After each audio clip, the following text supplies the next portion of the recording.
معزز و مکرم سامعین کرام، السلام علیکم ورحمۃ اللہ تعالی وبرکاتہ۔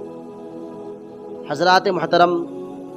آج میں ایک نہایت ہی عظیم اور بابرکت موضوع پر بات کرنے جا رہا ہوں،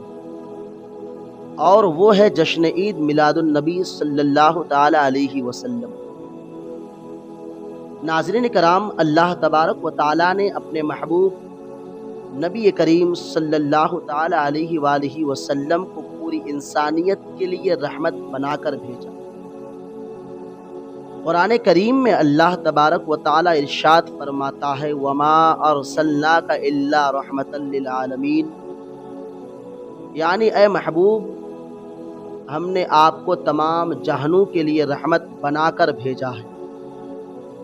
حضرات محترم، ذرا آپ غور کیجئے کہ دنیا میں بہت سے لوگ اپنے محبوب کی آمد پر خوشی مناتے ہیں، تو پھر وہ ہستی جن کے صدقے میں ہمیں ایمان ملا،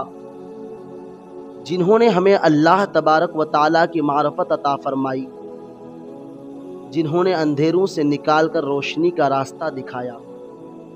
ان کی آمد پر خوشی کا اظہار کیوں نہ کیا جائے۔ حضور نبی کریم صلی اللہ علیہ وسلم کی تشریف آوری پوری انسانیت کے لیے اللہ تبارک و تعالیٰ کی عظیم نعمت ہے۔ ہمیں چاہیے کہ میلاد مصطفیٰ صلی اللہ علیہ وسلم کے موقع پر اپنے دلوں کو محبت رسول صلی اللہ علیہ وسلم سے آباد کریں، کثرت سے درود و سلام پڑھیں،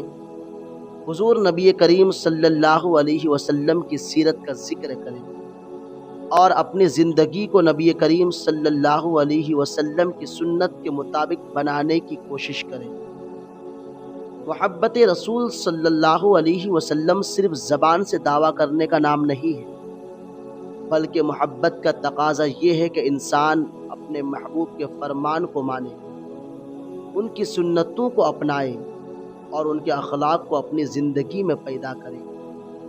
حضرات محترم، اگر ہم چاہتے ہیں کہ ہمارے گھروں میں سکون ہو، ہمارے معاشرے میں امن ہو، اور ہماری زندگی میں برکت ہو، تو ہمیں سیرت مصطفیٰ صلی اللہ علیہ وسلم سے اپنا رشتہ مضبوط کرنا ہوگا۔ آج ہمیں عہد کرنا چاہیے کہ ہم جھوٹ سے بچیں گے، والدین کا ادب کریں گے، پڑوسیوں کے حقوق ادا کریں گے، اور کسی پر ظلم نہیں کریں گے، اور نبی کریم صلی اللہ علیہ وسلم کی سنتوں کو اپنی زندگی کا حصہ بنائیں گے۔ یہی محبت رسول صلی اللہ علیہ وسلم کا خوبصورت تقاضا ہے۔ اللہ تبارک و تعالی ہمارے دلوں میں عشق مصطفیٰ صلی اللہ علیہ وسلم کو ہمیشہ زندہ رکھے، اور ہمیں حضور صلی اللہ علیہ وسلم کی سچی غلامی نصیب